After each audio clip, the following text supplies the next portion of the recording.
শপিংয়ে যাওয়ার জন্য রেডি হচ্ছি। সামনে ঈদ, তাই কিছু কেনাকাটা করতে হবে।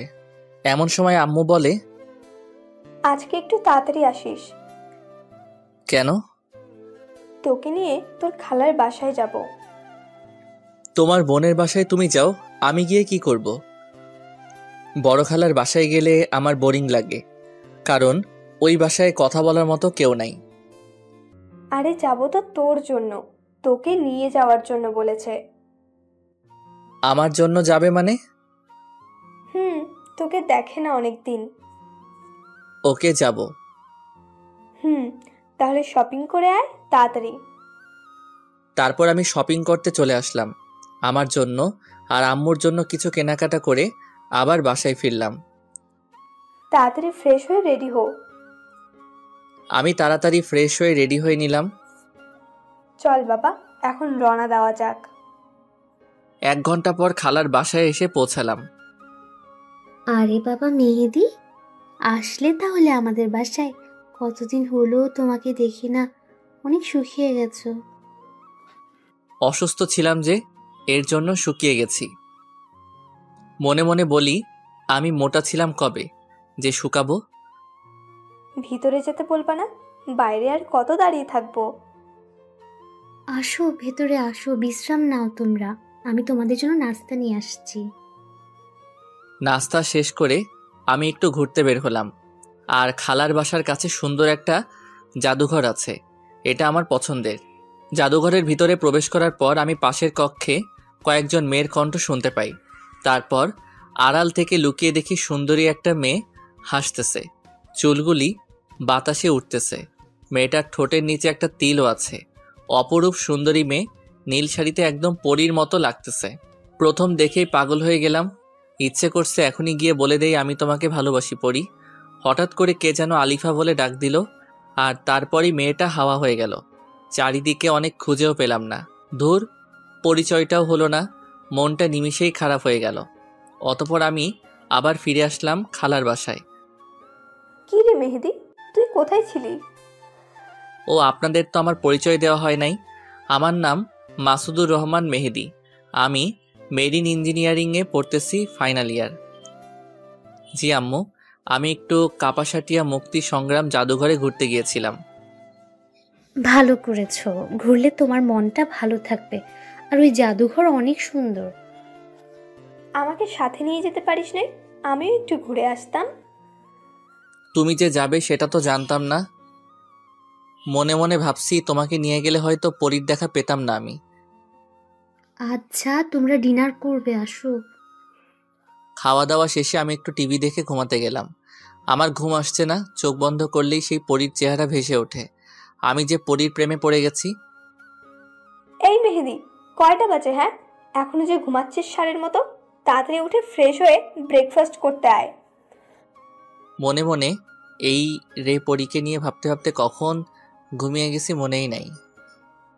আচ্ছা আম্মু তুমি যাও, আমি আসতেছি। তারপর ফ্রেশ হয়ে ব্রেকফাস্ট করতে চলে আসলাম। আম্মু আর খালাকে কি বিষয় নিয়ে যেন গুনগুন করতে দেখলাম। আমাকে দেখেই থেমে গেল। ঘুম হয়েছে রাতে? হ্যাঁ খালা। কথা বলতে বলতেই ব্রেকফাস্ট শেষ।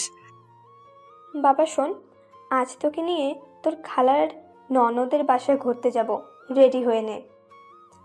কিছু না ভেবেই আমিও সম্মতি দিয়ে দিলাম। কি রে, আর কত সময় লাগবে তোর? এই তো আম্মু, হয়ে গেছে, বের হও এখন। ওকে বাবা, চল। কিছুক্ষণ পর আমরা খালার ননদের বাসায় এসে পৌঁছালাম। খালার ননদকে সালাম দিলাম। আসো বাবা, ভিতরে আসো। সে কতদিন আগে যে তোমাকে দেখেছিলাম, মাশাআল্লাহ অনেক সুন্দর হয়ে গেছো। লজ্জা পেলাম, কিছু বললাম না। তারপর আম্মু, খালা আর ওই আন্টি একসাথে অন্য রুমে চলে গেল। আমি একা রয়ে গেলাম। কিছুক্ষণ পর আম্মু আসলো। বাবা, তোকে এই বাসায় কেন আনছি জানিস? ঘুরতে নিয়ে আসছো, এই তো? না, ঘুরতে নিয়ে আসিনি, তোর জন্য মেয়ে দেখতে আসছি। কি বলতেছো তুমি? পাগল হয়ে গেছো নাকি? আমি এখনো স্টুডেন্ট। আমি কি এখন বিয়ের উপযুক্ত নাকি? হ্যাঁ, আমি কি খাবো বিয়ের পর বউকে? তাছাড়া আমার একজনকে ভালো লাগে, প্রথম দেখাতে প্রেমে পড়ে গেছি। কে সে? চিনিস তাকে? না চিনি না, জাদুঘরে দেখেছি, এক পলক আর দেখেই প্রেমে পড়ে গেছি। তাহলে ভুলে যা, আর তোর বড় খালার এই ননদের মেয়ের সাথেই বিয়ে দিব। কোনো কথা বলতে পারবি না, বড়দের উপর কোনো কথা নেই। তাহলে আমার পরীর কি হবে? জীবনের প্রথম প্রেমে পড়লাম আর সেটাও কি অপূর্ণ থেকে যাবে? আবার হুট করে বিয়ে? হ্যাঁ, হুট করি, কারণ মেয়েটা অনেক সুন্দরী, গুণবতী মেয়ে। আর মেয়েটি তোকে ঠিক করতে পারবে, কারণ ও তোর 3 মাসের বড়।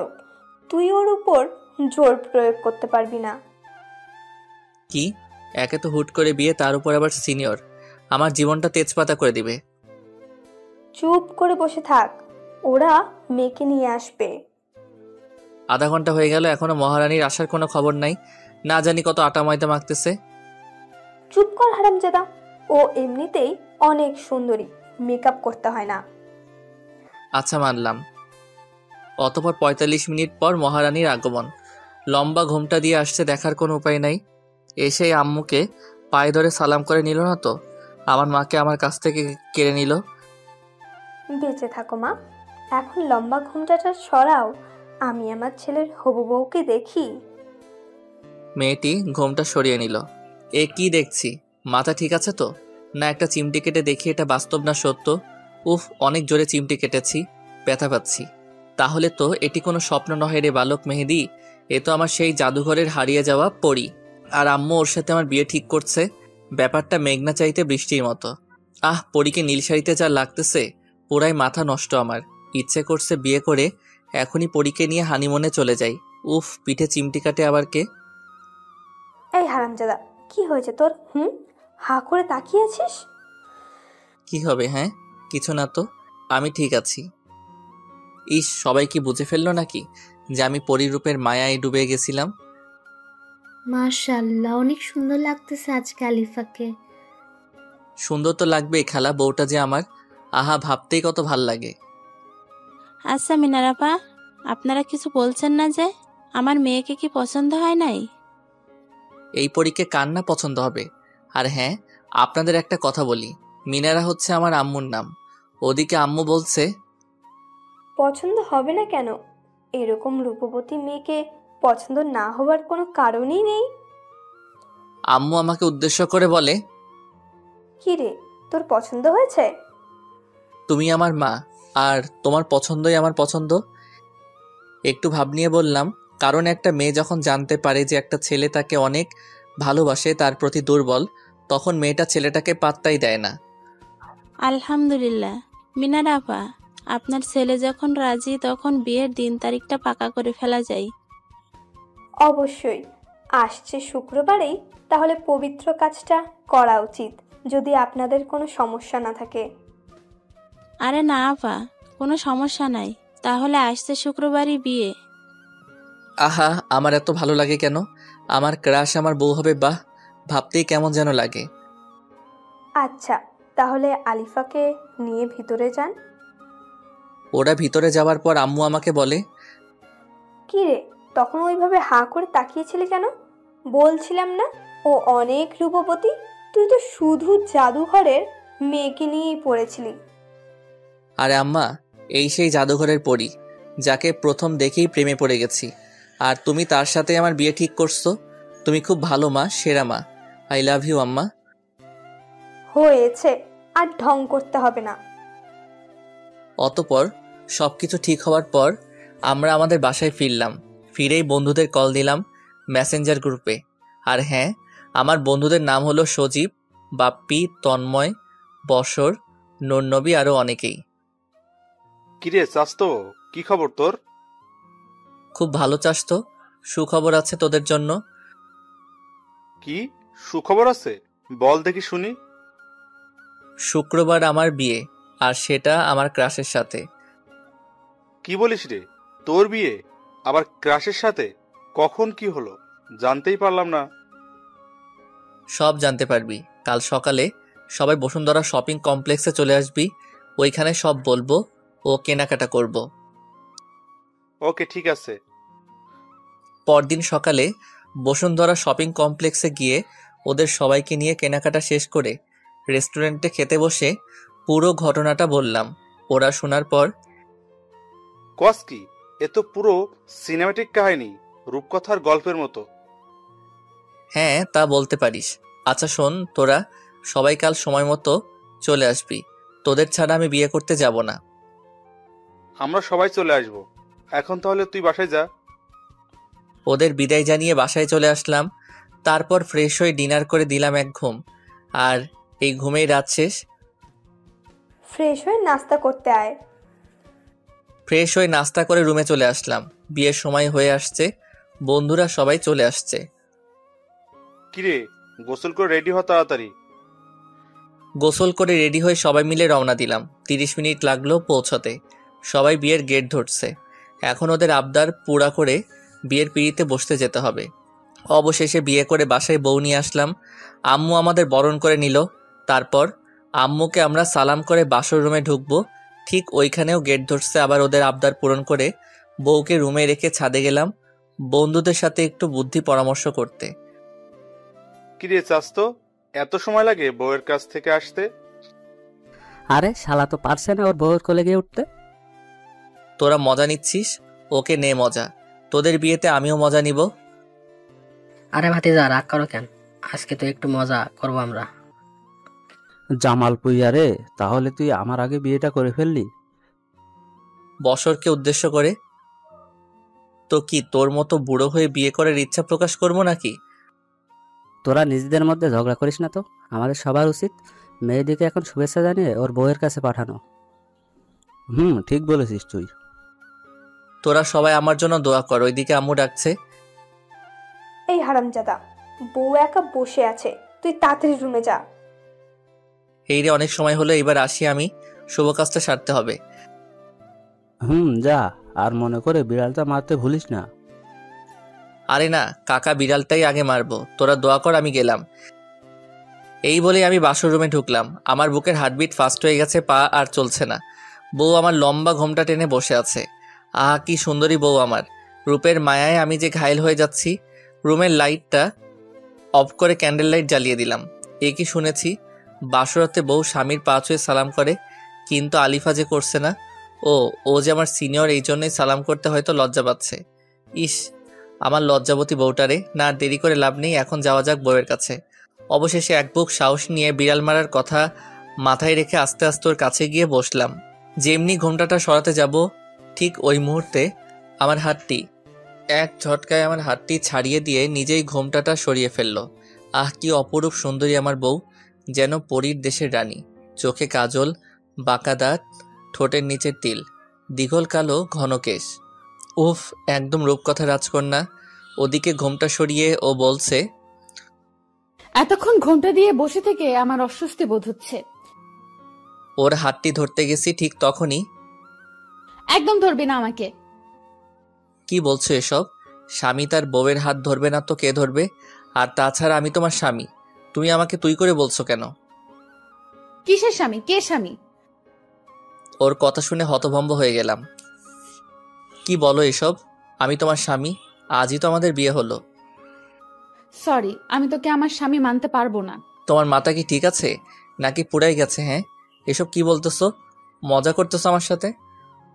আরে শোন, তোর মতো ছেলের সাথে আমার মজা করতে হবে নাকি? বুঝছি, তুমি আমাকে বোকা বানাচ্ছ। তোর মতো ছেলেকে আমি বোকা বানানোর মতো সময় আমার কাছে নাই। আর আয়নাতে নিজের চেহারাটা কোনোদিন দেখেছিস? হ্যাঁ, একদম গেও ভূত, খ্যাত, কাইল্লা, চামচিকা। কি আছে হ্যাঁ আমার স্বামী হবার মতো? কোনো যোগ্যতা নাই তোর মাঝে। ওর কথাগুলো শুনে স্তব্ধ হয়ে গেলাম। কোনো বউ কখনো তার নিজের স্বামীকে এইভাবে আঘাত দিয়ে কথা বলে না। ওর কথা শুনে আজ অনেক খারাপ লাগছে, কেননা আমার জন্মদাত্রী মা আমাকে কখনো এইভাবে বলা দূরে থাক, কালো অবধি বলেনি। আচ্ছা মানলাম আমি অসুন্দর কালো, এটাকে আমি নিজে হয়েছি? এমন তো আমাকে ওই সৃষ্টিকর্তা ভালোবেসে বানিয়েছে। অনেক খারাপ লাগছে, কান্না পাচ্ছে, তবুও এক ফোঁটা জল বের হতে দিচ্ছি না। নিজেকে শক্ত করে ওরে বললাম, আচ্ছা আমি কালো, গেও, ভূত, খ্যাত, চামচিকা, এটাই কি তুমি দেখতেছো?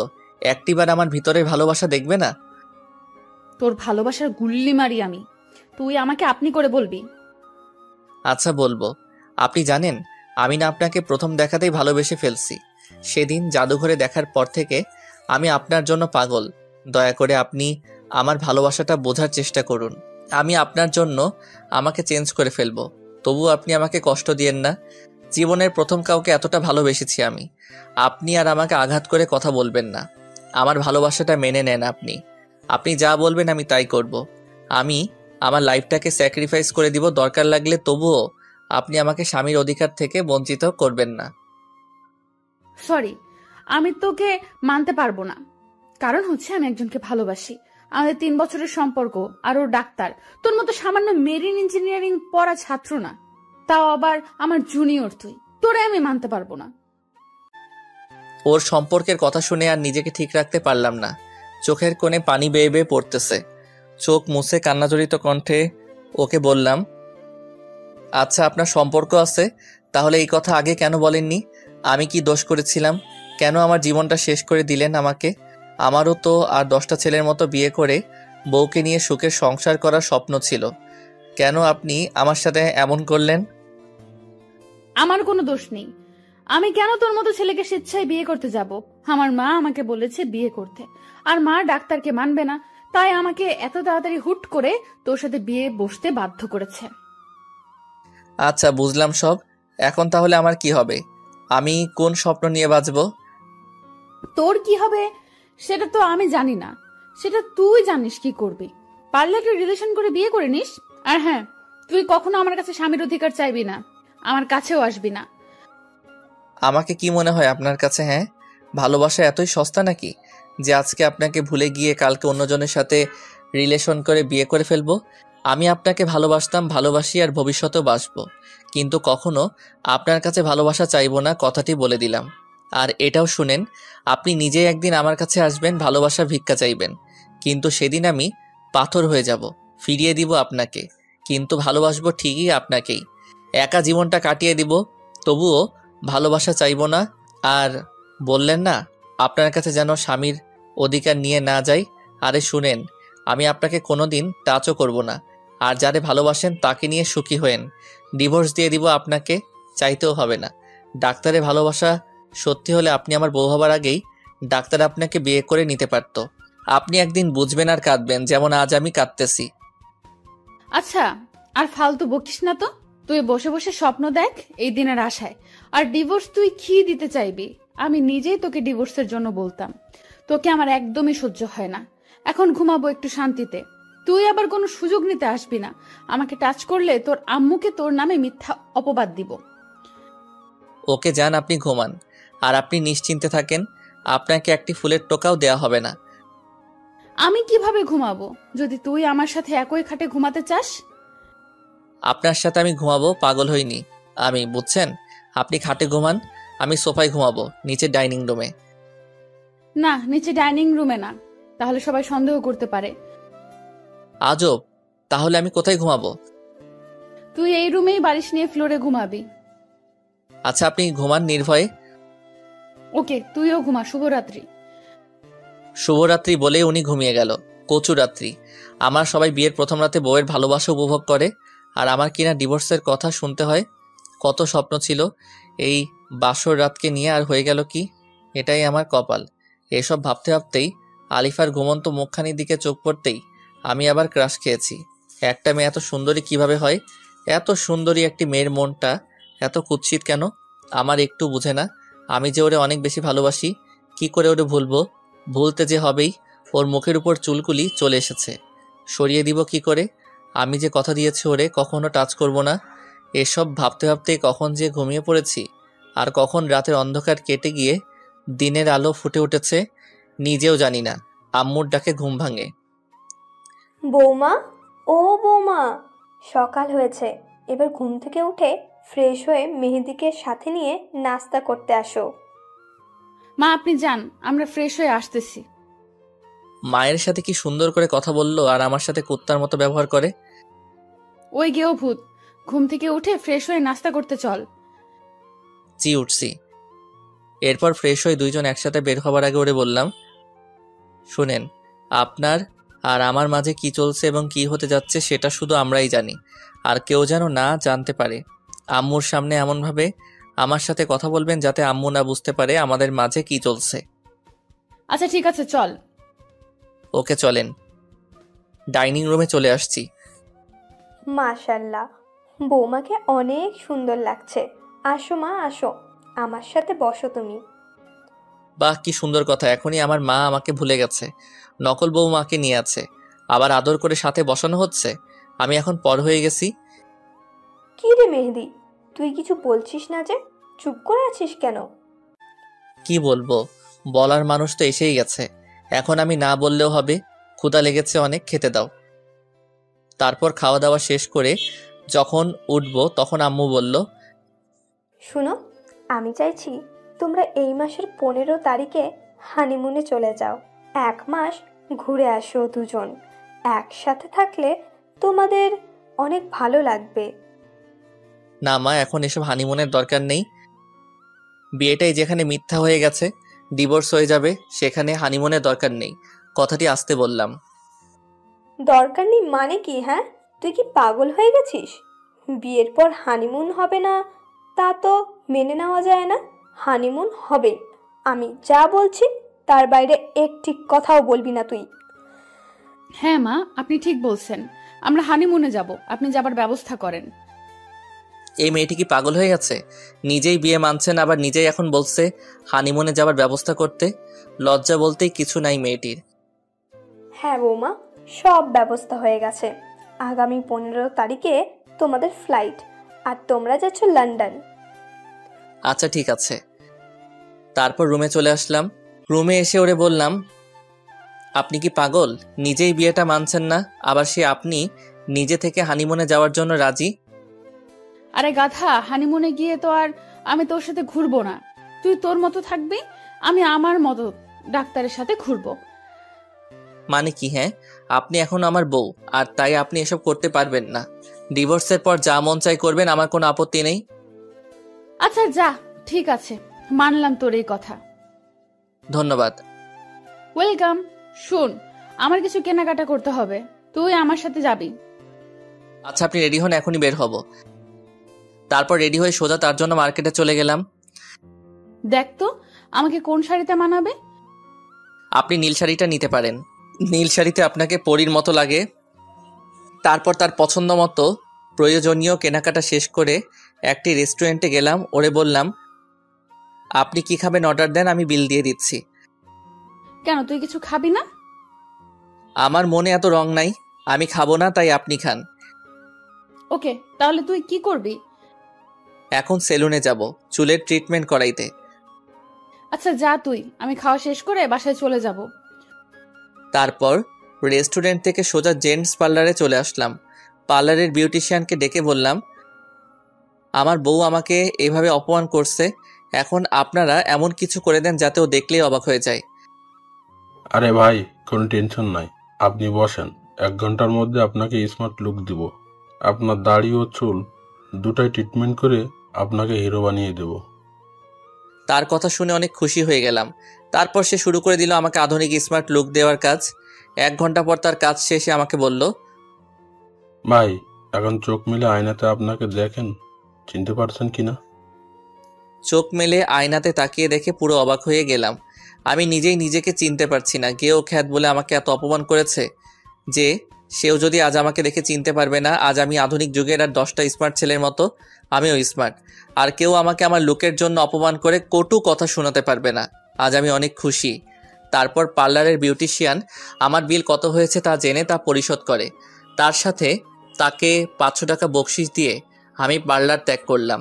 রাস্তায় যাওয়ার সময় নোটিশ করলাম কয়েকটি মেয়ে আমার দিকে তাকিয়েছিল। এর মানে আমি এখন আর আগের মেহেদি নাই, এখন আমি এক নতুন মেহেদি, যাকে কেউ কখনো বাজে লোকের জন্য অপমান করতে পারবে না। ভাবনার ছেদ পড়ল বাসার সামনে এসে। এবার আমি নিজের মনোভাবকে চেঞ্জ করে বাসায় প্রবেশ করে রুমের দরজায় নক দিলাম। আর 2 বার নক দেওয়ার পর আম্মুর আদেশে আলিফা দরজা খুলতে আসে। দরজা খুলে অবাক দৃষ্টিতে আমার দিকে তাকিয়ে রইল আলিফা। তুই মেহেদি না? তোর একে পরিবর্তন চিনতেই পারছি না, খ্যাত থেকে স্মার্ট হয়ে গেলি কেমনে? তোর দিক থেকে তো চোখ সরাতেই পারছি না। আপনার চোখ সরাতে হবে না, আমি সরে যাচ্ছি। সরেন, আমাকে ভিতরে ঢুকতে দেন। আচ্ছা ভেতরে আয়, বলতো তুই এত স্মার্ট হয়েছিস কিভাবে? আগে তো আনস্মার্ট খ্যাত ছিলি। শুনেন, আমি আগে কেমন ছিলাম সেটা আমি ভুলে গিয়েছি। আর আপনি আমাকে আমার অসুন্দর আনস্মার্ট লোকের জন্য কম ছোট করেন নাই। এখন আর পারবেন না।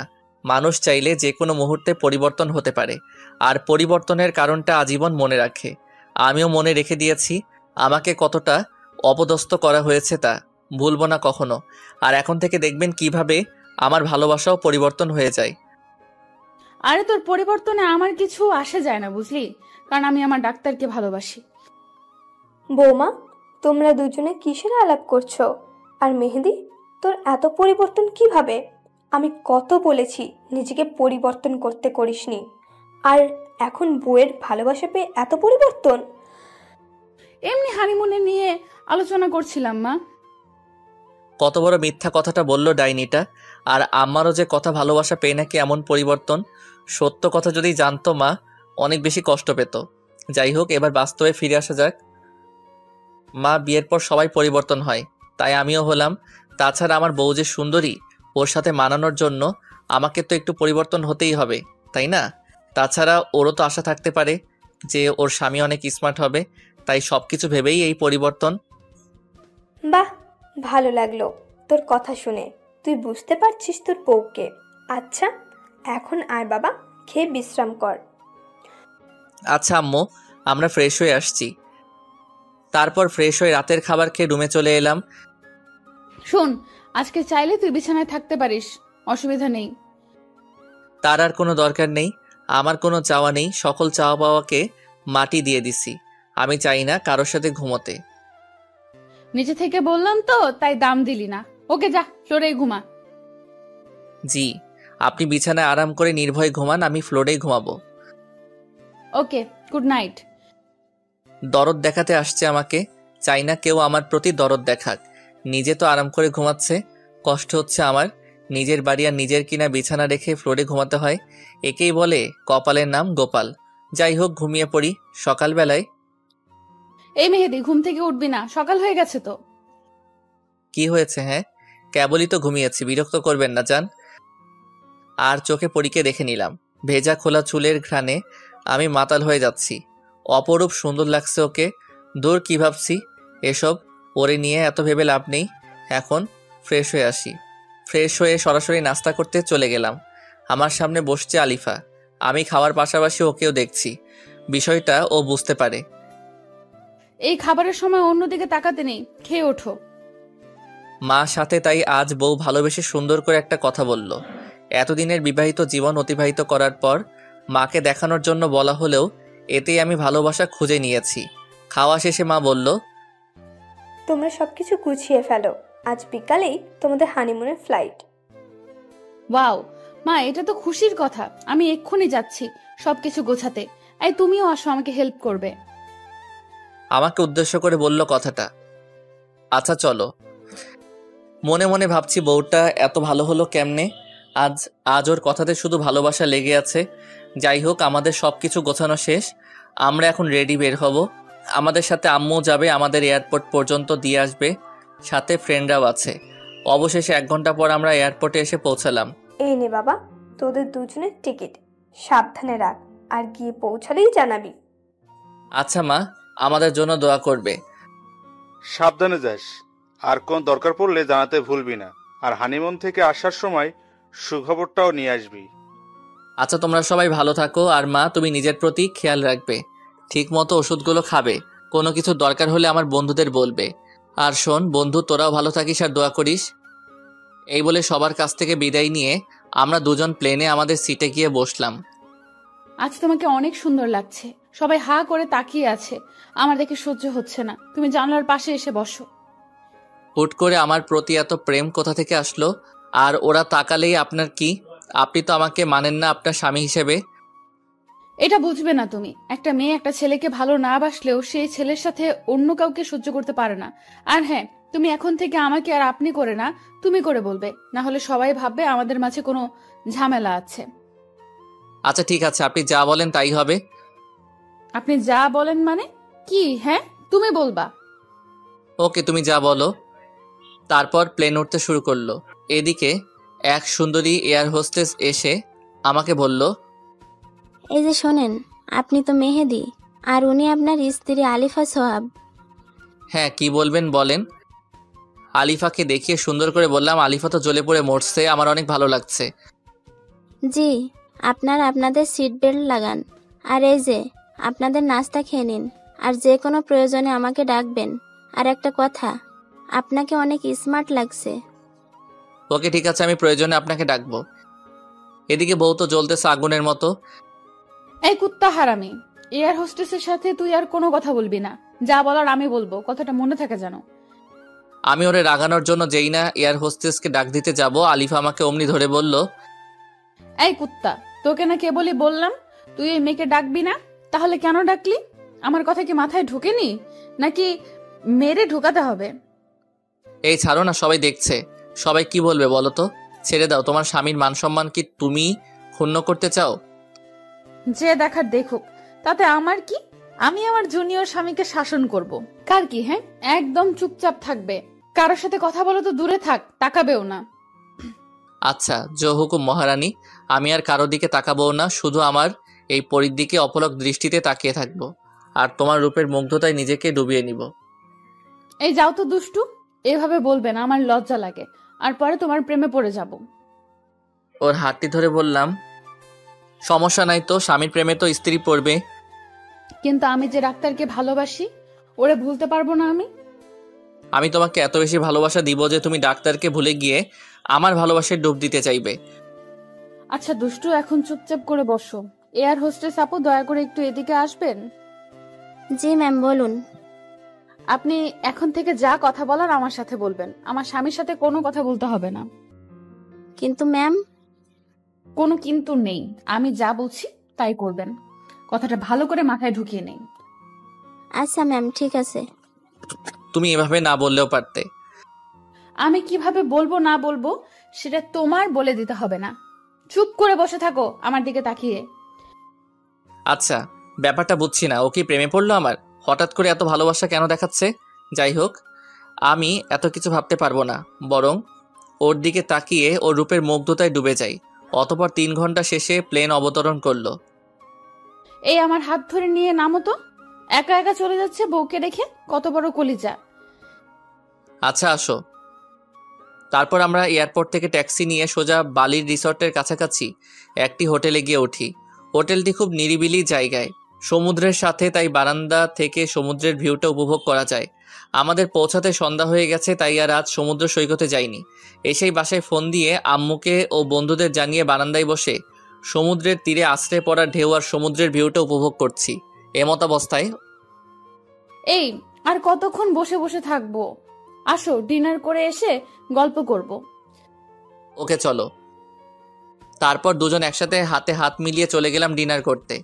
ডিনার শেষ করে দুজন 2 কাপ কফি নিয়ে বারান্দায় বসে সমুদ্রের মনোরম পরিবেশটা উপভোগ করতেছি। দেখছো সমুদ্র কত সুন্দর? কালকে আমরা ব্রেকফাস্ট করেই সৈকতে চলে যাব। আচ্ছা বউ, যাব। তোমাকে অনেক সুন্দর লাগছে। তোমার চোখের ল্যাপটানো কাজল, দীঘল কালো কেশ, ঠোঁটের নিচের তিল আমাকে কিল করে নিচ্ছে। তোমার চুলের ঘ্রাণে আমি মাতাল হয়ে যাচ্ছি। আমার ইচ্ছে করছে আজ তোমার মাঝে ডুবে যেতে। ইস, এভাবে বলিও না। আসো, আজ তোমাকে আমি আমার করে নিব। আজ আমার খুব ভালো লাগছে। আজ আমি আমার বউয়ের ভালোবাসা একদম কাছ থেকে উপভোগ করব। তারপর সোজা চলে গেলাম বেডরুমে। আসো, কাছে আসো। মাতাল হয়ে ওর নেশায় ডুবে যাওয়ার জন্য কাছে চলে গেলাম, একদম কাছে। ওর নিঃশ্বাস আমার মুখে আর আমার নিঃশ্বাস ও মুখের উপর পড়ছে। এই সরো, কিচ্ছু হবে না। আমার পাশে চুপ করে ঘুমিয়ে পড়বে, কোনো দুষ্টুমি নয়। দ্যাট ভাল লাগে না। এই সময় কেউ এমন কথা বলে? নিজেই বলল ওর করে নিবে, এখন আবার নিজেই বলে কিনা কিছু হবে না। এটা কেমন ভালোবাসা? ধ্যাত, ভাল লাগে না। ঘুমিয়ে পড়ি, যা হবার কাল হবে। সকালে ওর চিমটি খেয়ে ঘুম শেষ। এই উঠো, ফ্রেশ হয়ে নাস্তা করে বিচে যাব। আচ্ছা আমি আসছি ফ্রেশ হয়ে। আর এত জোরে কেউ চিমটি দেয় নাকি? অনেক লাগছে। এইটুকুতেই লাগছে, আরো ব্যথা অপেক্ষা করতেছে। জাস্ট ওয়েট মেহেদি, ওয়েট। কি বিড়বিড় করতেছো? কিছু না, ফ্রেশ হয়ে আসো।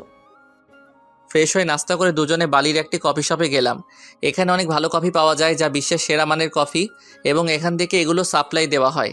আর এই কফি এক জাতের পচা মাছের থেকে বানানো হয়। এটি শুনে আমার আর কফি খেতে ইচ্ছে করছে না, তবু এখানে আসছি আর এখানে নামকরা কফি না খাইলে তো হবে না। তারপর দুজনে কফি খেয়ে বিচের দিকে রওনা দিলাম।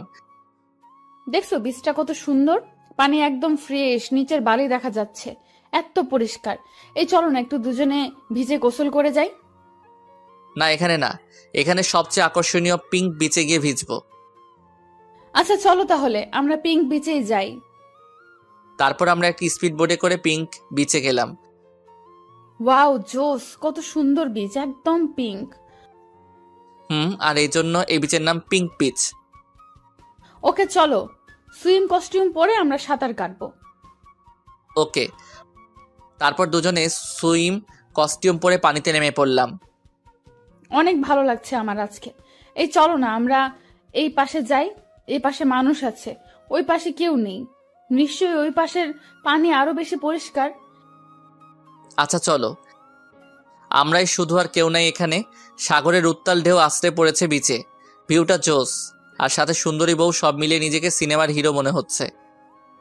এই আমি একটু ঝিনুক কুড়াবো, আমার অনেক শখ এটি। আচ্ছা যাও। আমি সাঁতার কাটতে লাগলাম। থাকতে থাকতেই হুট করে একটি বড় ঢেউ এসে আমাকে ভাসিয়ে নিয়ে তীরে ফেললো। তারপর আমি মাথা উঁচু করে দেখি 5 জন বখাটে গুন্ডা টাইপের লোক আমার সামনে দাঁড়িয়ে। আমি উঠে যেতে লাগলেই একজন কাঁধে হাত রেখে বলে, কোথায় যাবেন ভাই? আমার বউকে নিয়ে এখন হোটেলে ফিরবো। কেন জানি তাদের আমার সুবিধার মনে হচ্ছে না, তাই চলে যেতে চাইলাম। ভাই আপনি মনে হয় ভুলে গেছেন, এখানে কেউ আসলে আর ফিরে যেতে পারে না। কথাটি শুনেই আমার গা শিউরে ওঠে।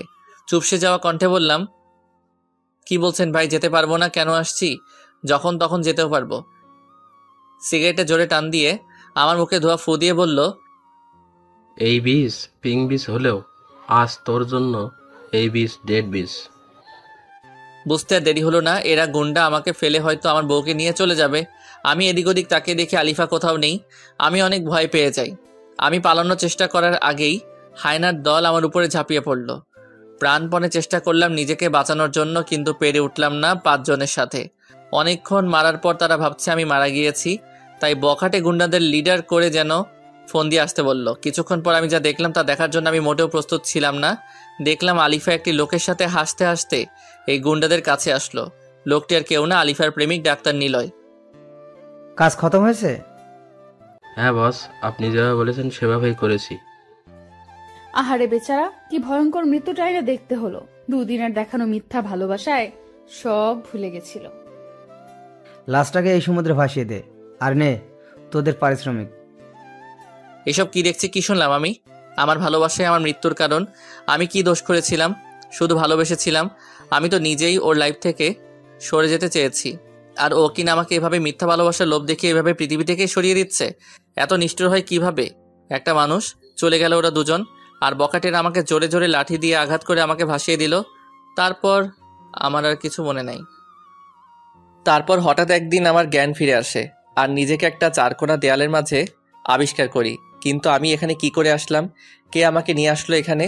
আর আমার তো বাঁচার কথা ছিল না, তাহলে আমি কিভাবে বেঁচে আছি? হয়তো কেউ আমাকে উদ্ধার করে সেবা দিয়ে বাঁচিয়েছে।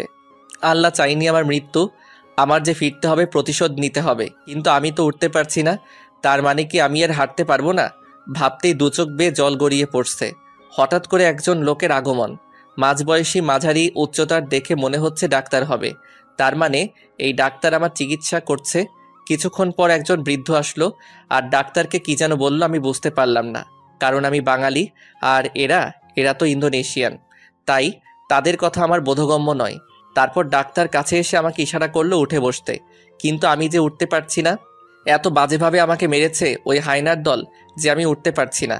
আমার কোনো হাত পা নাড়াতে পারছি না। আমি কি কখনো সুস্থ হব না তাহলে?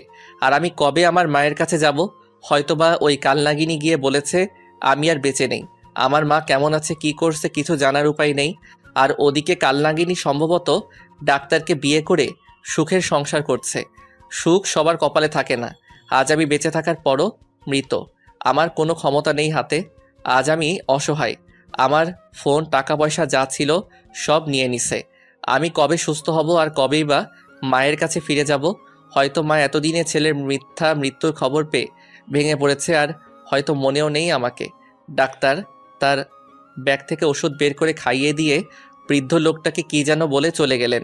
অনেক ক্ষুধা লেগেছে, কিন্তু খাবো কি করে? ইশারা দিলাম বৃদ্ধকে, বৃদ্ধ সাড়া দিল। তাকে হাত মুখের দিকে দিয়ে বোঝালাম আমার খিদে পেয়েছে। তারপর বৃদ্ধ গেলেন আর আমার জন্য খাবার নিয়ে এলেন। এগুলো কি সামুদ্রিক জলচোদ্ভিদ প্রাণী? মনে হচ্ছে কোনো রকম সিদ্ধ করা। হয়তো আমি এতদিন যাবৎ এসবই খেয়ে আসছি। তারপর বৃদ্ধ তাদের নিজস্ব ভাষায় কাউকে ডাকলেন। কিছুক্ষণ পর একটি তরুণী দেখতে সাদা বর্ণের খাটো করে এগিয়ে আসলো। বৃদ্ধের কাছ থেকে খাবারগুলি নিয়ে আমাকে খাইয়ে দিতে লাগলো। বিদঘুটে স্বাদ, বমি চলে আসার উপক্রম, তবুও আমি খেয়ে যাচ্ছি, কারণ আমাকে বাঁচতে হবে।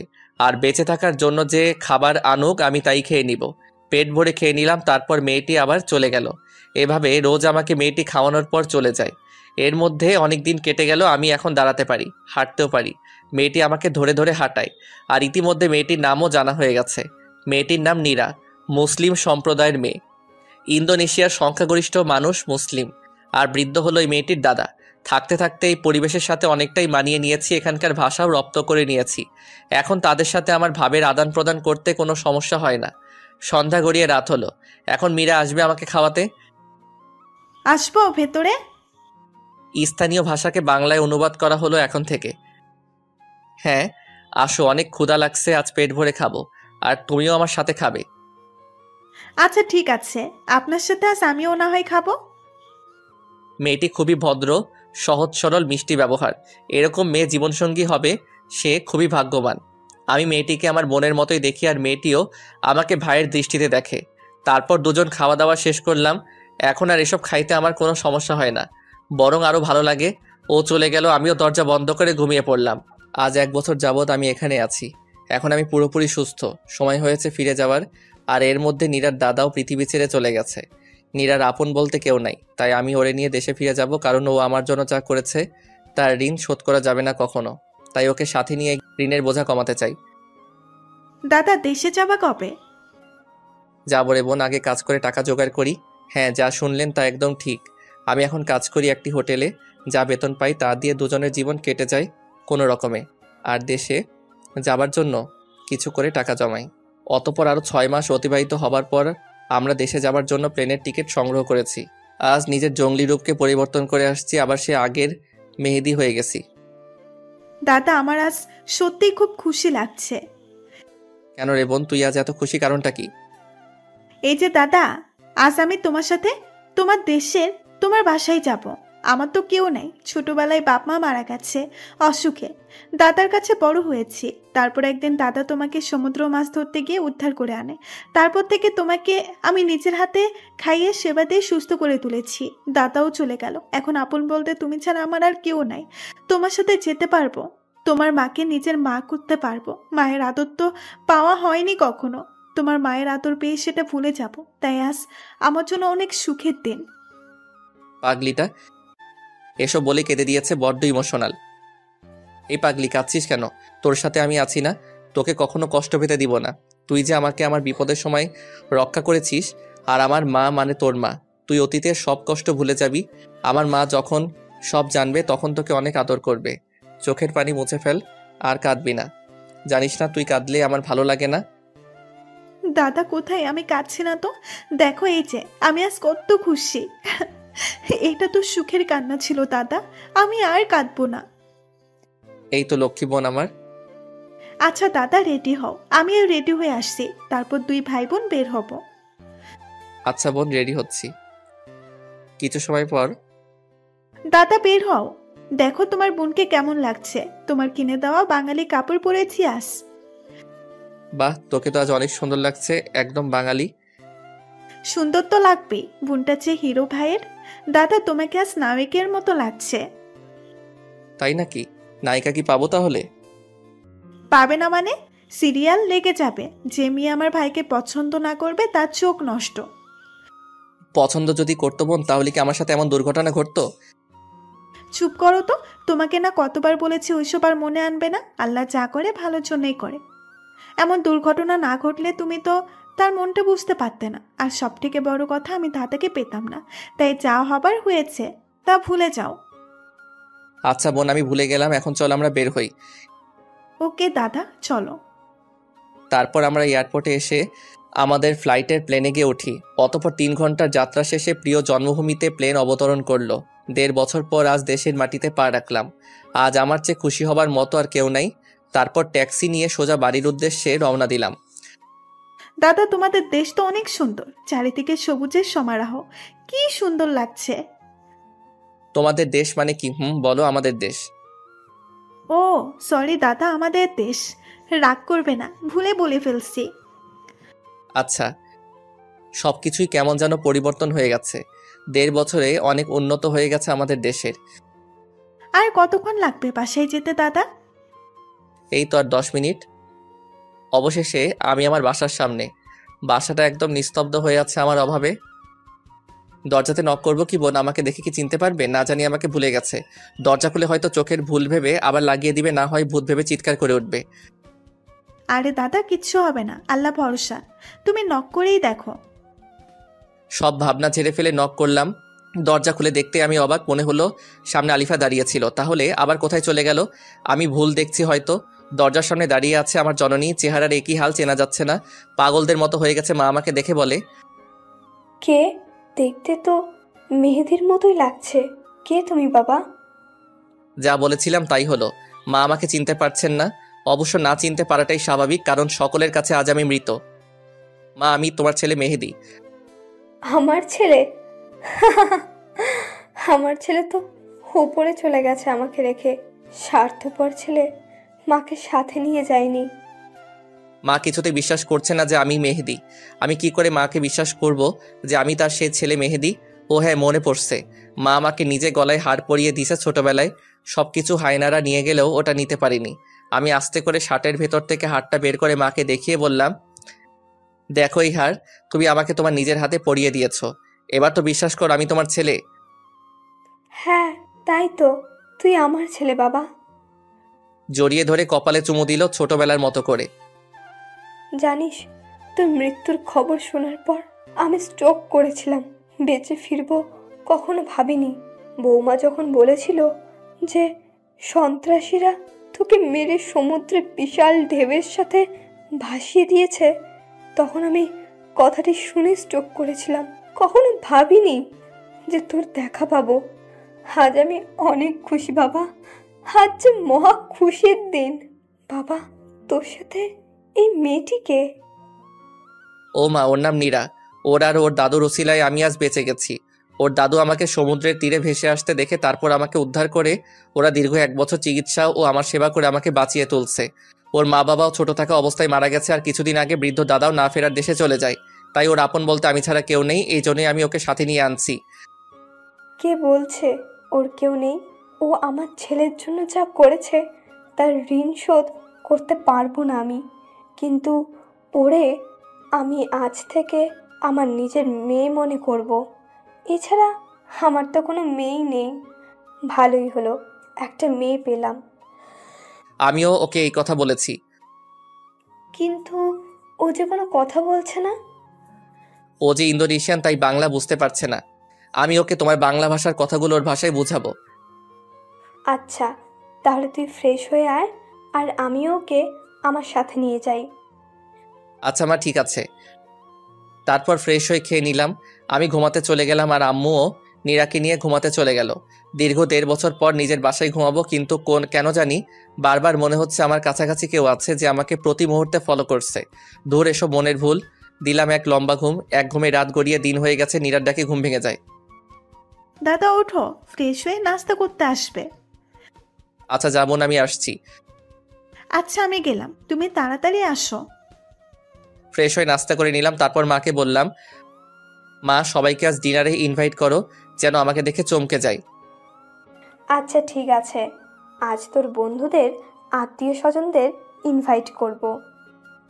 ওকে। তারপর আমি আমার রুমে গেলাম। ভাবলাম এখন বাইরে যাব না, রাতে সবাইকে চমকে দিব। কাল থেকে বের হব। এখন বরং ছাদে যাই, রুমে আর ভালো লাগছে না। তারপর সোজা ছাদে চলে গেলাম। ছাদের যে পাশে কাঠগোলাপের গাছ, ওই পাশে গিয়ে অতীতের সব কথা ভাবতে থাকলাম। আলিফার কথা অনেক বেশি মনে পড়ছে। না জানি কেমন আছে, ভালোই আছে হয়তো ডাক্তারের সাথে। কিন্তু কেন মনে হচ্ছে আমার সাথে কেউ আছে যে আমাকে ফলো করছে। মনে হচ্ছে আমার পেছনে কেউ দাঁড়িয়ে আছে। পেছন ফিরে তাকাতে কিছুই তো নেই, তাহলে এসব আমার মনের ভুল। কিন্তু চিলেকোঠার রুমের কর্নারে কিসের যেন শব্দ হচ্ছে। যা আছে কপালে ওইখানে কি আছে আমাকে দেখতেই হবে। এগিয়ে গিয়ে দেখে আমি ভয় পেয়ে গেলাম। একটি সাদা ছেঁড়া শাড়ি পরে একটি মহিলা দাঁড়িয়ে আছে। উস্কো খুস্কো চুলগুলি উঠছে, জীর্ণ শীর্ণ দেহ, কি যেন বিড়বিড় করে বলতেছে। আমি কিছু না ভেবে মাকে ডাকলাম, মা ও মা ছাদে আসো তো। মা হাজির হয়ে বলল, কি হয়েছে? এই অসময়ের ছাদে কি করিস? আর আমাকে ডাকলি কেন? ছাদে ওই অচেনা পাগলির মতো দেখতে কে ওইখানে দাঁড়িয়ে আছে দেখো তো। আচ্ছা সরে দাঁড়া, আমাকে দেখতে দে। ও, ওকে চিনিস নাই? আমি তো তাকে দেখিই নাই, চিনবো কেমনে? মনে হচ্ছে পাগলি। তাহলে দেখ। দেখি অবাক, ও আর কেউ না, আমার পরি, যাকে আমি অনেক ভালোবাসতাম। আর আমার ভালোবাসার দুর্বলতাকে পুঁজি করে আমাকে পৃথিবী থেকে বিদায় করে দিতে চেয়েছিল। কিন্তু মা, ওর এই অবস্থা হলো কি করে? তুই কিছুই জানিস না। কি জানি না, আমি খোলাসা করে বলো শুনি।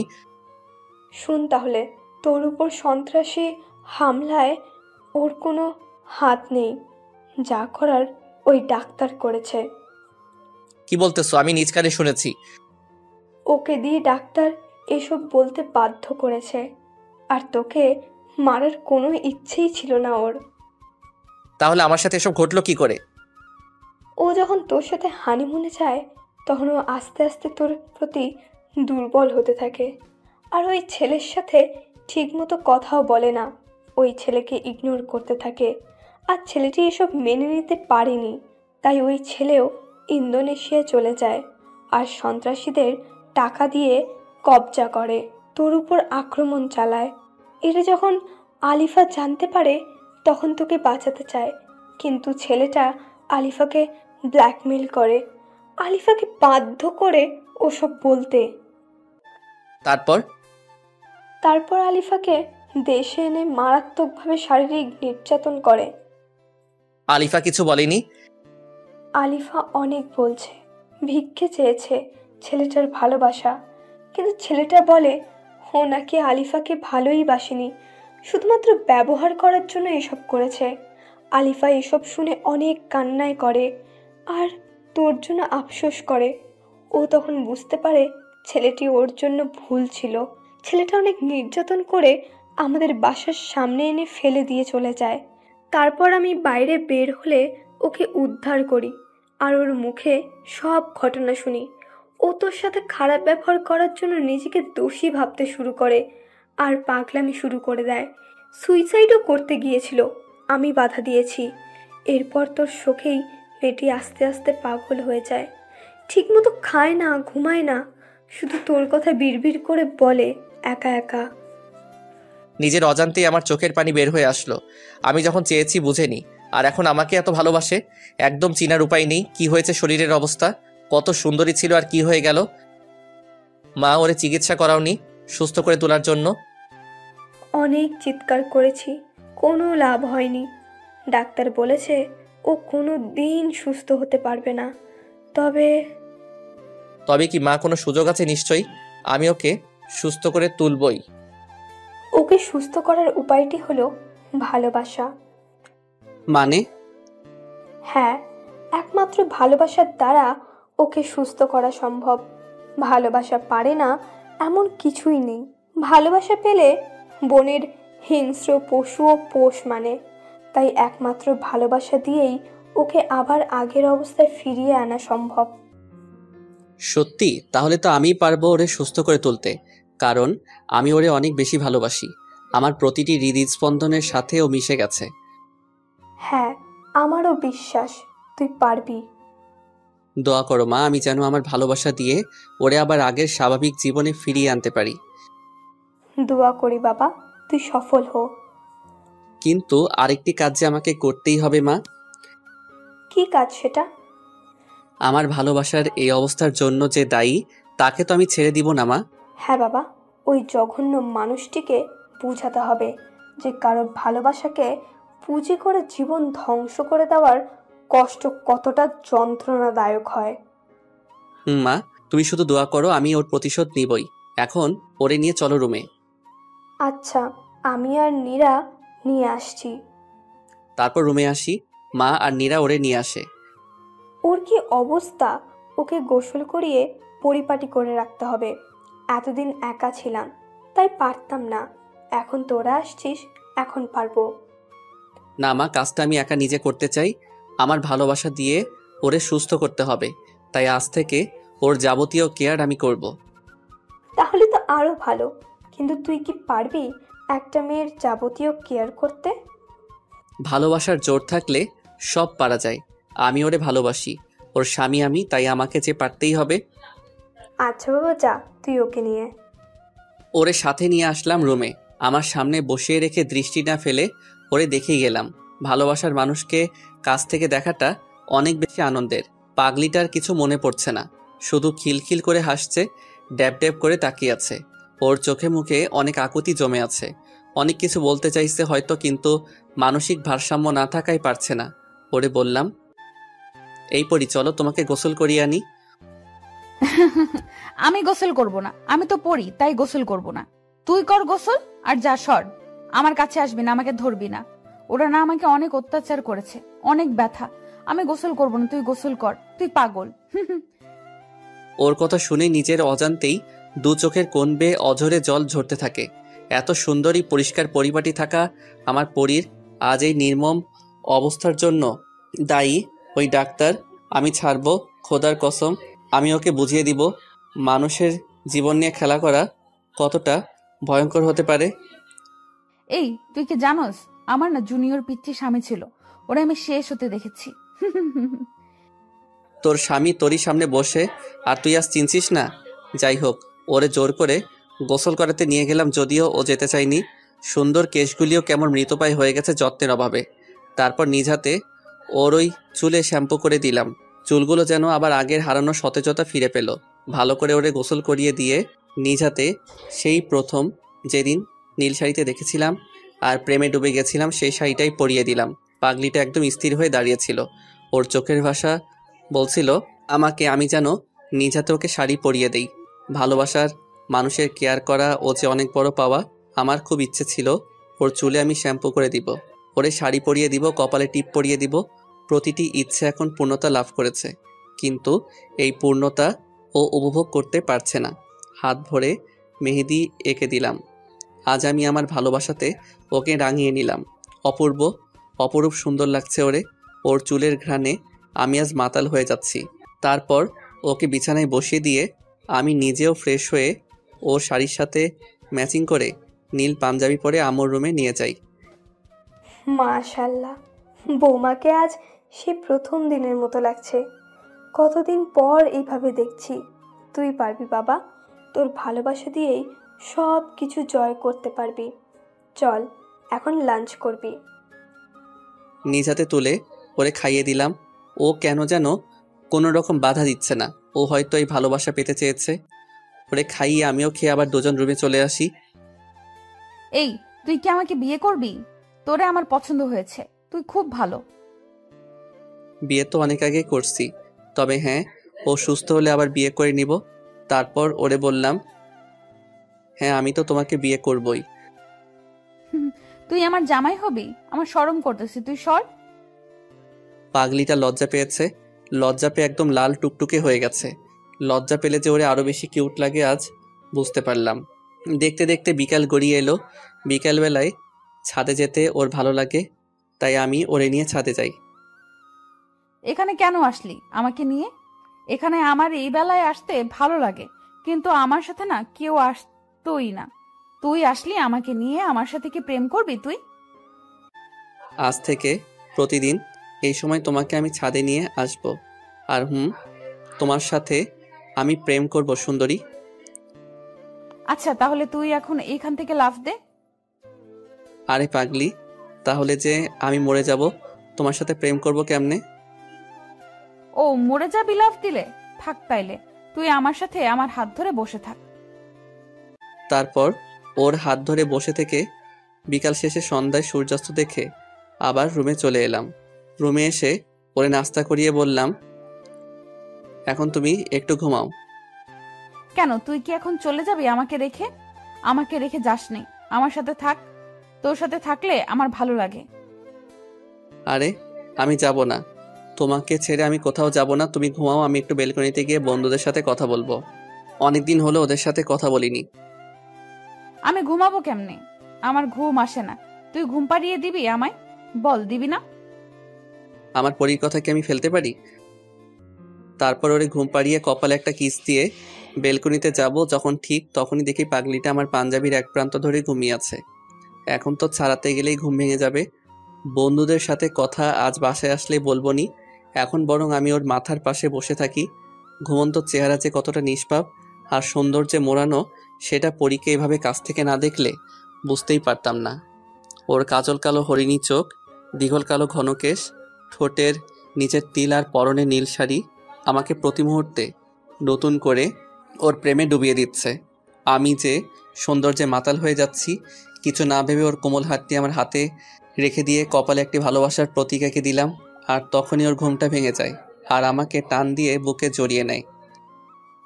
ছাড়বো না এখন। দেখি কেমনে যাস তুই। আমার কপালে কি করলি বলে দেবো তুই পচা। এই ছাড়ো, আর সবাইকে বলবা কেন? আমি তো তোমাকে ভালোবাসি তাই কিস করেছি। তুই পচা। আমি ঘুমিয়ে গেলে সুযোগ পেয়ে এসব করছিস। আমাকে না বলে আমি তোর আম্মুকে বলে দেবো। এই না পাগলি, নিজেদের মধ্যে ঘনিষ্ঠ মুহূর্তের কথা কাউকে বলতে নাই। কেন বলতে নাই? বললে কি তোকে তোর আম্মু মারবে? মনে মনে এই পাগলির সাথে মোটেও পাগলামি করা যাবে না, করলেই বিপদ। তার থেকে বরং ওর কথাতেই সাড়া দেই।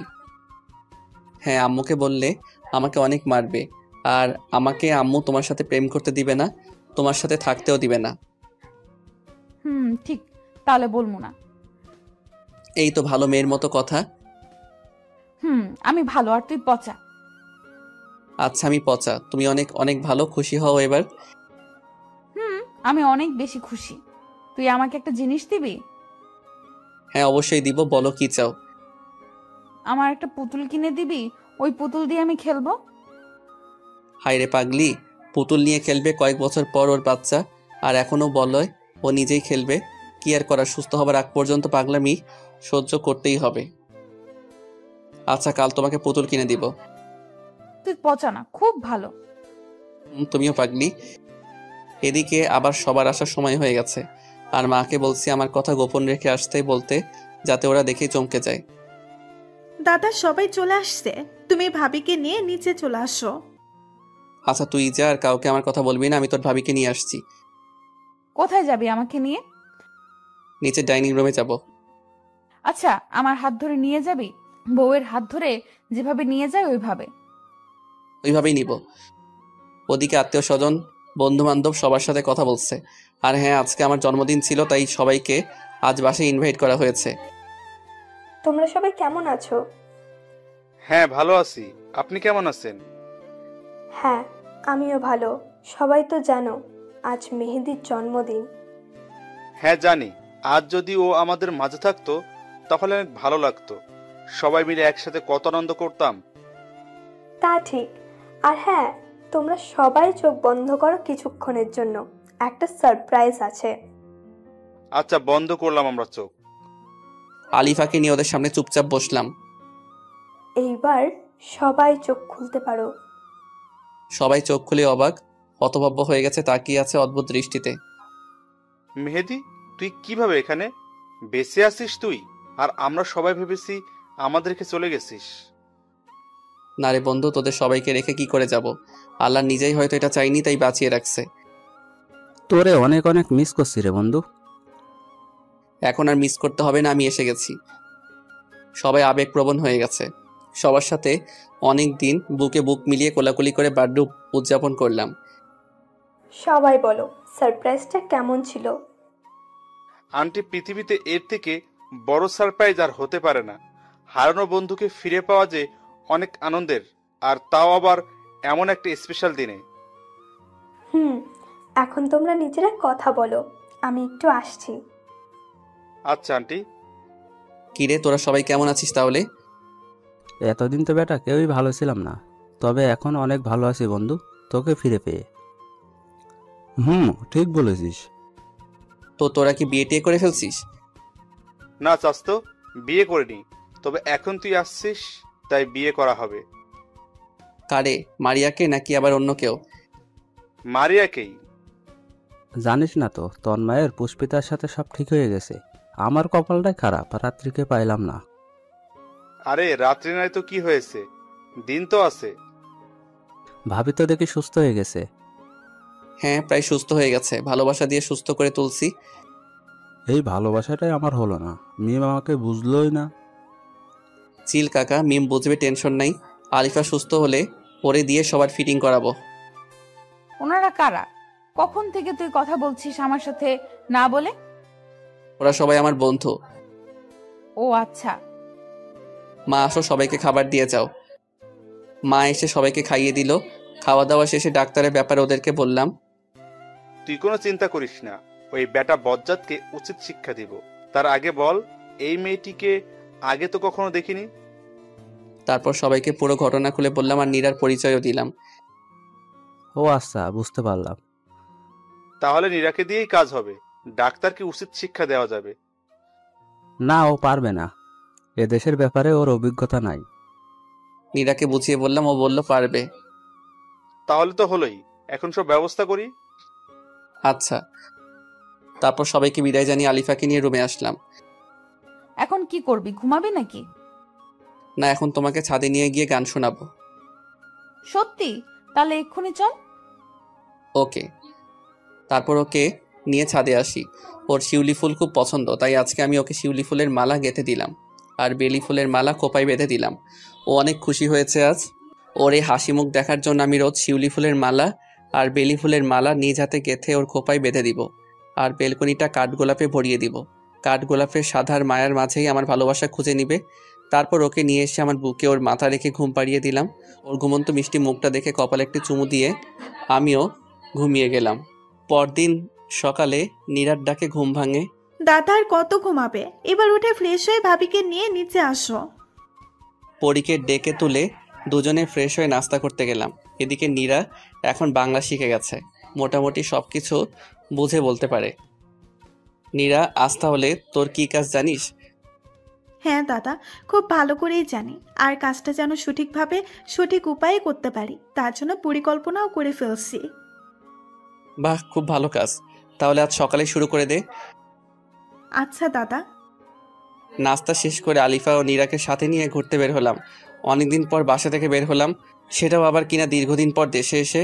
নীরাকে সবকিছু বুঝিয়ে দিয়ে ডাক্তারের ক্লিনিকে পাঠিয়ে দিয়ে আমরা দুজন ওখান থেকে চলে এলাম। সেদিকে ভেতরে আসতে পারি? হ্যাঁ আসুন। ধন্যবাদ। বসেন। আর আপনার কি সমস্যা বলেন। আমার তো সমস্যার শেষ নেই, অনেক রকম সমস্যা। সমস্যা নেই, বলেন সব। আমার রাতে ঘুম হয় না, বুকের পাপাসটা চিনচিনে করে ব্যথা করে। রোজ রাতে স্বপ্ন দেখে আমার এক ডাক্তারের সাথে ঘুরতে বের হয়েছি, এইগুলোই আমার সমস্যা। পেয়েছি, এই মেয়েকে পাঠানো খুব সহজ হবে। এই মেয়েই আমার পরবর্তী টার্গেট। একে দিয়েই নিজের একাত্মিত্ব দূর করে পরে ছুঁড়ে ফেলে দিব। আচ্ছা, আপনি টেনশন করবেন না, এই ঔষধগুলি নিয়মিত খাবেন। আর এই নেন আমার নাম্বার, ওষুধ খেয়ে ফলাফল জানাতে ভুলবেন না। আচ্ছা ঠিক আছে, আমি এখন আসি। আর হ্যাঁ, আপনি অনেক স্মার্ট। ইস, কপাল খুলে গেল, এ তো মেঘনা চাইতে বৃষ্টি। ও তাই, ধন্যবাদ, আপনিও অনেক রূপবতী। ধন্যবাদ, আসি এবার, আবার দেখা হবে। আসুন। ইস, কাজ হয়েছে, আবার দেখা হবে। আরও কত কি হবে। আলিফাকে নিয়ে সবুজ প্রকৃতিতে উপভোগ করে বাসায় ফিরলাম। দাদা, কাজ তো হয়ে গেছে, বেটা পচাত নাম্বারও দিয়েছে। এবার শুধু ফোনটা দিব আর কাজটা হয়ে যাবে। দোয়া রইল বোন, তুই পারবি। তারপর লাঞ্চ করে দুপুরে লম্বা ঘুম শেষ করে বিকালে ছাদে গেলাম পরীকে নিয়ে। আজ বিকেলটা অনেক সুন্দর, দক্ষিণা মৃদু বাতাস, আকাশে রঙিন ঘুড়ির মেলা, সত্যি অনেক ভালো লাগছে। আরে পাগলি, দেখছি সুস্থ হয়ে গেছে প্রায়। হ্যাঁ, অনেক সুন্দর। তারপর দুজনে মিলে গল্প করে সন্ধ্যা শেষ করে রুমে ফিরে আসি। কিছুক্ষণ পর মা খেতে ডাকে, তারপর দুজনে খেয়ে এসে বেলকনিতে এসে চায়ের কাপে চুমুক দিচ্ছি। আর ওইদিকে এখন ফোন দেই বেটা পচাতকে, ফোন ধর তাড়াতাড়ি। কে আপনি? এত তাড়াতাড়ি ভুলে গেলেন কে আমি? আহা, আপনি আপনার পরিচয় না দিলে কি করে বুঝবো আপনি কে? আর এখানে ভুলে যাওয়ার কথা আসছে কেন? আমি আপনার পেশেন্ট নীরা। ফোন দিতে বলে এখন নিজেই ভুলে গেছেন? আরে না, আমি তো আপনার ফোনের জন্যই অপেক্ষা করছিলাম। সত্যি আমার ফোনের জন্য অপেক্ষা করছিলেন? হ্যাঁ সত্যিই। কেন, আপনার ফোনের জন্য অপেক্ষা করতে পাই না নাকি আমি? না মানে আমার ফোনের জন্য তো কেউ অপেক্ষা করেনি কখনো, তাই বললাম। কেউ করেনি তো কি হয়েছে, আজ থেকে না হয় রোজ আমি অপেক্ষায় থাকবো। এভাবে বলবেন না, প্রেমে পড়ে যাব। সমস্যা নেই তো? আপনার স্ত্রী কষ্ট পাবে। দূর, কি যে বলেন, আজ পর্যন্ত প্রেম করতেই পারলাম না, আর স্ত্রী তো অনেক দূরের কথা। তাহলে তো ভালো, ডাক্তারের প্রেমে পড়ে গেলেও সমস্যা নেই। সত্যি আমার অনেক ভালো লেগেছে। একদিনেই এত প্রেম? ও কেন, একদিনে প্রেম হতে পারে না? বিশ্বাস করতে না পারলে ভাই। এই না, বিশ্বাস করি, ভালোবাসি আপনাকে। আমিও তোমাকে অনেক ভালোবাসি। আর হ্যাঁ, আজ থেকে আমায় আপনি না তুমি করে বলবে। তুমি বললে তোমাকে বউ বলে ডাকতে পারি? আপাতত তুমি ঠিক আছে। আচ্ছা বেবি, কি করো তুমি? তোমার সাথে কথা বলি বাবু। তুমি কি করো গো? আমিও তোমার সাথে কথা বলছি, আমার কাজই তো এটা। অনেকক্ষণ কথা শেষে আচ্ছা বাবু, এখন ঘুমাও। আর 5টা মিনিট থাকো প্লিজ। চুপ, আর 1 সেকেন্ডও না, এক্ষুনি ঘুমাও। Good night. Okay baby, good night. এদিকে বর্ষরের ফোন। কিরে, হঠাৎ রাতের বেলা ফোন দিলে আমাকে কি মনে করে? না মানে তোর সাথে কিছু কথা বলার ছিল। কি কথা বল? শোনার পর রাগ করতে পারবি না। আরে না, তুই আমার বন্ধু, তোর কথাতে আমি রাগ করব না। তাহলে শোন, নীরাকে আমার প্রথম দেখাতে ভালো লাগছে, প্রেমে পড়ে গেছি, ওকে আমি বিয়ে করতে চাই, তোর যদি কোনো আপত্তি না থাকে। আরে এটা তো খুশির কথা, তুই নীরাকে ভালোবেসে ফেলছিস। তাই তো বলি, সেদিন রাতে নীরাকে দিয়ে ডাক্তারকে শায়েস্তা করানোতে তুই না করেছিলি। আমার কোনো আপত্তি নেই। তুই তোর পরিবারকে আমার আম্মুর সাথে কথা বলতে বল, বিয়ের দিন তারিখ তারাই ঠিক করবে। আচ্ছা বন্ধু, ধন্যবাদ তোকে। আর হ্যাঁ, তোর বোনকে বিয়ে করব বলে তোকে ভাইজান বলে ডাকতে পারবো না। আরে সমস্যা নেই, আমরা আগে থেকেই বন্ধু, তাই ভাইজান বলার দরকার নেই, তুইটাই বেস্ট। আচ্ছা বন্ধু, তাহলে এখন রাখি। আর নীরাকে বলে দিস ডাক্তারের থেকে যেন নিজেকে নিরাপদে রাখে। ওকে বলবো, এখন ঘুমা, গুড নাইট। তারপর আমার পাগলি বউকে বললাম বিয়ের কথা। বাহ, বিয়ে মানে কত মজা, তাই না? তাহলে আমরাও বিয়ে করে ফেলবো। হ্যাঁ আচ্ছা ঠিক আছে, এখন তুমি আমার বুকে মাথা রেখে ঘুমিয়ে যাও। আচ্ছা, তুইও ঘুমা আমার সাথে। ওকে, গুড নাইট। তারপর ঘুমের শেষে সকালে উঠে ফ্রেশ হয়ে নাস্তার টেবিলে বসে ডাক্তারকে শায়েস্তা করার ফাইনাল পরিকল্পনা করে নীরাকে শিখিয়ে দিয়ে একসাথে বের হলাম। প্রতিমধ্যে ডাক্তারের ফোন। বেবি, তুমি কোথায়? বাবু, আমি তোমার দেওয়ার ঠিকানায় আসছি। ওকে, তাড়াতাড়ি আসো বেবি। এদিকে সজীবকে পুলিশ নিয়ে সময় মতো যে রেস্টুরেন্টে দেখা করতে চেয়েছে ডাক্তার আর অনৈতিক কাজ করার জন্য প্রস্তাব দিছে, সেখানে হাজির হতে বলি। নীরাকে ভিতরে পাঠিয়ে দিয়ে আমিও আলিফা পাশে অবস্থান করি। বেবি আসছো? বাবু, আসলাম। তাহলে চলো শুরু করা যাক। নীরা কথাটি শুনে ঠাস করে ডাক্তারকে থাপ্পড় লাগিয়ে দেয়। তুই কি ভাবছিস আমাকে লম্পট চরিত্রহীন? তোকে আজ মেরেই ফেলবো। কি বলছো বেবি এসব? আসো শুরু করি। আমি সামনে গিয়ে বললাম, কি শুরু করবি রে বাইনচোদ? তুই কিভাবে বেঁচে আছিস? তোর তো বাঁচার কথা না? তোকে শায়েস্তা দেওয়ার জন্য আল্লাহ আমাকে বাঁচিয়ে রাখছে। কথাটি শোনার পর ডাক্তার পকেট থেকে একটি ছুরি বের করে নীরার গলাতে ধরে বলে, একদম কোনো সমস্যার সৃষ্টি করতে পারবি না, নয়তো এই মেয়েকে শেষ করে দিব। সাথে সাথে পুলিশ ওকে চারপাশ থেকে ধরে ফেলে হাতে হাত করা লাগিয়ে দেয়। কারণ আমরা আগে থেকে পুলিশ আর রেস্টুরেন্টের লোকজন নিয়ে আড়ালে লুকিয়ে এসব লক্ষ্য করছিলাম। বিষয়টা আলিফা বুঝতে পেরে কেমন যেন সবকিছু আগের মতো ঠিক করে নিয়ে বলে, ওই কুত্তার বাচ্চাকে মেরে ফেলবো আমি। ওর জন্য আমার জীবন থেকে সুন্দর মুহূর্তগুলো হারিয়ে গেছে। ও আমার ক্ষতি করেছে, ওকে আমি আজ খুন করে ফেলবো। এ কি, আলিফা দেখি পুরো সুস্থ হয়ে গেছে। না আপু, আপনার কিচ্ছু করতে হবে না, ওর উপযুক্ত শাস্তিও পেয়ে যাবে, আইনের হাত থেকে রক্ষা পাবে না। আমরা ওকে নিয়ে গেলাম। ওরে, তুমি সুস্থ হয়ে গেছো? হ্যাঁ, আমি এখন সুস্থ। তুমি আমাকে ক্ষমা করে দাও মেহেদি। আমি তোমার ভালোবাসা বুঝতে পারিনি। তোমাকে অনেক বেশি কষ্ট দিয়েছি, অনেক অপমান করেছি। এর কোনো ক্ষমা হয় না। তবুও আমি আজ তোমার কাছে ক্ষমা চাইছি। তোর পাগলি, তুমি হলে আমার বউ, তাই আমি সব ভুলে গিয়েছি, কিছু মনে রাখিনি। না গো, তবু আমি অপরাধী। তুমি বলো আমাকে ক্ষমা করে দিয়েছো। আচ্ছা পাগলি, আচ্ছা, আমি তোমাকে ক্ষমা করে দিয়েছি। ধন্যবাদ। আর আজ আমি তোমাকে একটা কথা বলতে চাই, যে কথাটি 1.5 বছর আগে বাড়িতে পিঙ্ক বিচে বলার জন্য আমি একটু আলাদা হয়েছিলাম। কখনো ভাবিনি যে তার জন্য এভাবে 1.5 বছরের জন্য আলাদা হয়ে যাব। ওইসব অতীতের কথা বাদ দিয়ে কি বলতে চাও বলে ফেলো, আমার আর কৌতূহলে শেষ হচ্ছে না। আমি তোমাকে ভালোবাসি। থাকবে তো শেষ নিঃশ্বাস পর্যন্ত আমার সাথে? বিপদে আপদে সবসময় পাশে থাকবে? আমিও তোমাকে অনেক অনেক বেশি ভালোবাসি পড়ি। আর হ্যাঁ, আমি তোমার হাসি মুখের জন্য সব করতে পারবো। তাহলে করছো না কেন? কি করছি না? গাধা, জড়িয়ে ধরো আমাকে।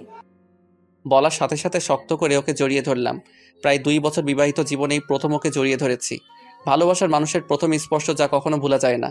এটা এক অন্যরকম ভালো লাগা। ওর মাথা একদম আমার বুকে মিশে গেছে। আমার হৃদস্পন্দন গুলি খুব কাছ থেকে অনুভব করেছি পড়ি। কপালে একটি কিছু করে দিলাম, কিন্তু পাগলিটা করতে পারছে না, কেননা ও আমার পিচ্চি বউ। ওই কুত্তা, নিচু হবি নাকি হাঁটুতে মারতে হবে জায়গা মতো? তাহলে তখন এমনিতেই নিচু হয়ে যাবে। এই কি বলো, হাঁটু মারলে তোমারই লোকসান। যাই হোক, আমি মাথা নিচু করছি, তারপর আর কি, ও আমার কপালে একটা দিয়ে দিল। আচ্ছা, এই মেয়েটি কে? তারপর ওকে সব বললাম বুঝিয়ে। তাহলে তো ভালোই, ননদও পেয়ে গেলাম। হ্যাঁ, আর আমিও তোমার মতো একটা সুন্দরী ভাবি পেলাম। আচ্ছা হয়েছে, এখানে আর সময় নষ্ট না করে শপিং এ যাওয়া যাক, বিয়ের প্রস্তুতি নিতে হবে যে। হ্যাঁ চলো। ওমা, ননদ দেখি লজ্জায় লাল হয়ে গেছে। লজ্জা নারীর ভূষণ। হ্যাঁ জানি গো ননদিনী। চুপ করো, এখন শপিং মলে চলে আসছি। তারপর বিয়ের যাবতীয় কেনাকাটা করলাম।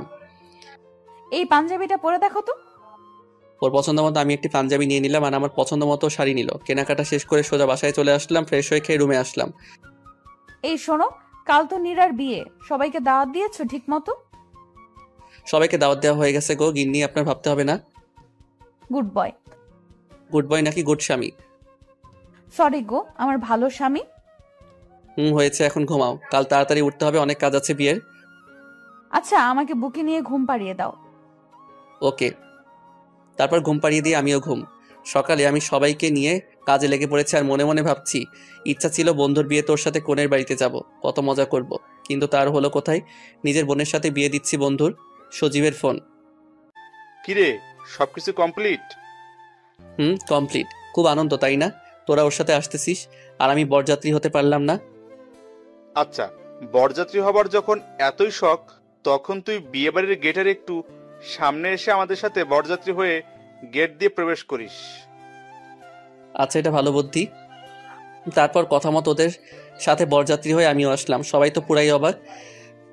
বিআই সাহেব দেখি লজ্জায় লাল হয়ে গেছে। আমাকে উদ্দেশ্য করে মশকরা করে বলে, আমিও কম না বলে ফেললাম, হ গো বিআইন, আপনিও লাল হয়ে গেছেন। সবাই আমাদের কাহিনী দেখে পাগলের মতো হাসছে। তারপর বিয়ের কাজ সম্পন্ন করে ওদের দোয়া করে ছেড়ে দিয়ে আসলাম। মনটা খারাপ লাগছে নীরাকে ছাড়া। আমারও অনেক খারাপ লাগছে, কিন্তু এটাই নিয়ম, ঘুমিয়ে পড়ো। তারপর ঘুম শেষ করে পরদিন বৌভাতে গিয়ে ওদের নিয়ে আসলাম। আজ বিয়ের 4 দিন অতিবাহিত হয়েছে। নীরা, বসর সহ সবাই আজ বাসায়। অন্যান্য আত্মীয় স্বজনও আছে। ভাবছি হঠাৎ করে আজ সবাই একসাথে, কাহিনী কি? আলিফাকে ডাকলাম। আরে কোনো কাহিনী না, সবাই মিলে আজ একসাথে ডিনার করব তো তাই। আমার কথা শুনে বলল, ও আচ্ছা, চলো তাহলে সবাই মিলে ডিনার করে নিই। তারপর ডিনার শেষে সবাই চলে গেল, আর আলিফাকে কি যেন বলে গেল। আমি এখনো রুমেই যাইনি, যাক পরে যাব, এখন একটু ছাদে যাই। আলিফাকে ডাকলাম, আসলো না, অথচ অন্যান্য দিন ও নিজে থেকে আমার সাথে ছাদে আসে। যাই হোক, একাই ছাদিকে রাত 11টার দিকে রুমে ফিরে আসলাম, আর এসে অবাক। ক্যান্ডেল লাইট দিয়ে সাজানো রুম, বিছানা বাসরাতের মতো করে সাজানো, মাঝে বড় করে লেখা ভালোবাসি। কিন্তু কে করলো এখন এসব? আম্মুকে ডাক দিলাম, আম্মু ডাকে সাড়া দিল না। হুট করে পেছন থেকে ধাক্কা দিয়ে আমাকে দেয়ালের সাথে মিশিয়ে দিল কে যেন, স্পষ্ট বুঝতে পারছি না কে। আস্তে আস্তে কারো আমার দিকে এগিয়ে আসার শব্দ পেলাম। এসব কি হতে যাচ্ছে আমার সাথে? পুরো বাড়ি চুপচাপ, মাও নাই, পরীকেও দেখছি না। একটি অবয়ব একদম সামনে এসে দাঁড়ালো, তার ঘরের নিঃশ্বাস আমার মুখে পড়ছে। আমি সাহস করে বললাম, কে আপনি? সাথে সাথে জড়িয়ে ধরে কিস করে বলল, আমি তোমার বউ আলিফা। তার মানে এত সব কিছু তোমার কাজ, আর এই জন্য সবাইকে ইনভাইট করছিলা? আমাদের তো বাসর হয় নাই, তাই আজ সবকিছু করছি। আজ আমাদের বাসর হবে। আচ্ছা দুষ্ট বউ। সাথে সাথে ওকে জড়িয়ে ধরে কিস করতে লাগলাম। ওর ভারী নিঃশ্বাস আমার মুখে পড়ছে আর আমার ভারী নিঃশ্বাস ওর মুখে পড়ছে। আজ তোমাকে আমি আমার ভালোবাসাই রাঙাতে চাই। সাথে সাথে ওকে কোলে নিয়ে সোজা বিছানায় শুইয়ে দিলাম। এতদিনের সকল জমানো ভালোবাসা আজ একসাথে পেতে চাই আমি। সব পাবে, আজ শুধু তুমি আর আমি। এ কথা বলে ওর কপালে কিস দিলাম, তারপর আর বলা যাবে না, দুজন দুজনের ভালোবাসায় ডুবে গেলাম। এখন আপনারা সবাই আসতে পারেন।